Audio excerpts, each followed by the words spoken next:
Hello everyone and welcome back to your very own YouTube channel CA dreamers. आज हम बात करने वाले हैं about issue of shares at discount. As per section 53 of companies act 2013 कोई भी company shares को डिस्काउंट पर इशू नहीं कर सकती है। अगर कोई कंपनी इस प्रोविज़न के बियॉन्ड जाकर शेयर्स को डिस्काउंट पर इशू करती है तो वो शेयर्स वॉइड माने जाते हैं, वो एग्रीमेंट, वो इशू वॉइड हो जाता है। पर as per section 54 of companies act 2013 sweat equity shares को इशू किया जा सकता है। तो डिस्कस करते हैं कि क्या होता है issue of shares at discount and क्या इसका लीगल प्रोसीजर होता है, कैसे इसका ऑडिट किया जाता है।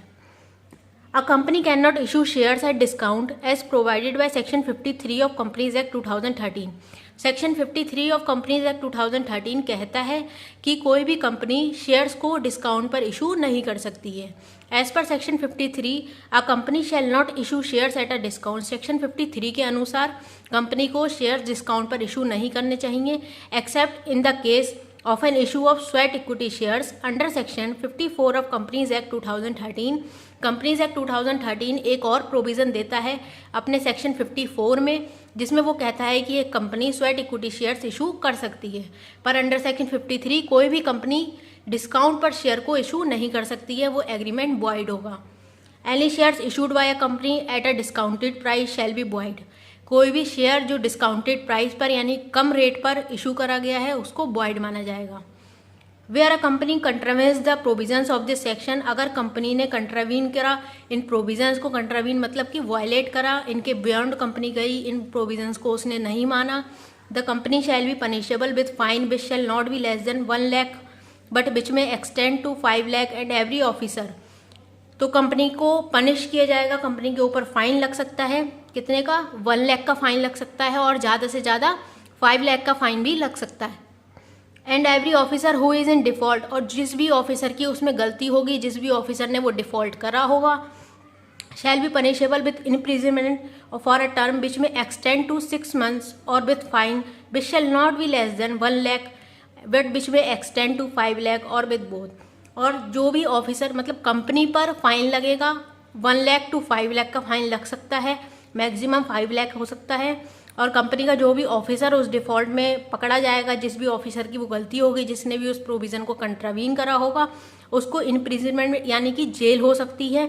कितने टाइम के लिए? 6 months के लिए, या फिर उसको जेल के साथ साथ 1 लाख से 5 लाख तक का फाइन भी लग सकता है, और दोनों चीज़ें भी हो सकती हैं, यानी कि 6 months तक की इम्प्रिजनमेंट और 1 लाख टू 5 लाख का fine. Auditor need to verify that the company has not issued of any of its share at a discount. Auditor को ये वेरीफाई करना होगा अपने ऑडिट में कि कंपनी ने कोई भी शेयर्स को डिस्काउंट पर इशू ना करा हो। अगर कंपनी ने कोई भी शेयर डिस्काउंट पर इशू करा है तो ऑडिटर उसको अपनी रिपोर्ट में मेंशन करेगा, क्योंकि वो एग्रीमेंट एक वॉइड एग्रीमेंट होता है। फॉर दिस पर्पस इसलिए ही में read the minutes of meetings of its directors and shareholders authorizing issue of share capital and the issue price। इसलिए वो जो बोर्ड ऑफ डायरेक्टर्स की, जो उसके कंपनी के मेंबर्स की जो मीटिंग होती है, उसके मिनट्स को रीड आउट कर सकता है, ये पता लगाने के लिए कोई भी ऐसा इशू के लिए कोई रिजोल्यूशन पास ना किया गया हो, कोई भी ऐसा इशू ना हुआ हो जो कि डिस्काउंट पर हो। Issue of sweat equity shares. Sweat equity shares क्या होते हैं, सबसे पहले ये डिस्कस करते हैं। Sweat equity shares means equity shares issued by the company to employees और डायरेक्टर्स। स्वेट इक्विटी शेयर्स वो शेयर्स होते हैं जो कि एक कंपनी अपने मेंबर्स के लिए, अपने एम्प्लॉयज़ के लिए या फिर अपने डायरेक्टर्स के लिए इशू करती है एट अ डिस्काउंट और for consideration other than cash. या तो वो शेयर्स डिस्काउंट पर इशू करे जाते हैं, यानी कि जो भी नॉर्मल मार्केट रेट चल रहा होता है उससे थोड़े कम रेट पर प्रोवाइड करे जाते हैं, या फिर फॉर कैश के लिए इशू करे जाते हैं, या फिर for consideration other than cash के लिए भी इशू करे जा सकते हैं। फॉर प्रोवाइडिंग नो हाउ का मतलब हुआ कि जो टेक्नोलॉजी से रिलेटेड अगर कोई फैसिलिटी है उसको प्रोवाइड करने के लिए, और making available right in the nature of intellectual property, या फिर इंटेलेक्चुअल प्रॉपर्टी में उन मेंबर्स का, उन एम्प्लॉयज़ का या उन डायरेक्टर्स का राइट इस्टेब्लिश करने के लिए, और वैल्यू एडिशन के लिए by what ever named called. इनमें से कोई भी पर्पस हो सकता है जिसके लिए स्वेट इक्विटी शेयर इशू करे जा रहे हों, जो कि एम्प्लॉयज़ को या डायरेक्टर्स को इशू करे जाते हैं डिस्काउंट पर। ये under section 54 of companies act 2013 legal होता है, but under section 53 of companies act 2013 कोई भी शेयर डिस्काउंट पर इशू करना वॉइड है। Verification aspect. The auditor may see that the sweat equity shares issued by the company are of a class of shares already issued and following conditions are fulfilled. अब कुछ conditions दी गई हैं sweat equity shares को issue करने के लिए। क्या क्या होती हैं वो कंडीशंस, जिन कंडीशंस के बेसिस पर स्वेट इक्विटी शेयर्स को इशू किया जा सकता है। The auditor may see date the sweat equity shares are issued by the company are of a class of shares already issued. मतलब जिस क्लास के शेयर कंपनी ने पहले भी इशू करे हैं उसी क्लास के स्वेट इक्विटी शेयर्स इशू करे जा सकते हैं, ना कि किसी और क्लास के। The issue is authorized by a special resolution passed by the company. जो भी स्वेट इक्विटी शेयर्स का इशू है उसके लिए एक special resolution board of directors की मीटिंग में या फिर मेंबर्स की मीटिंग में पास किया गया हो।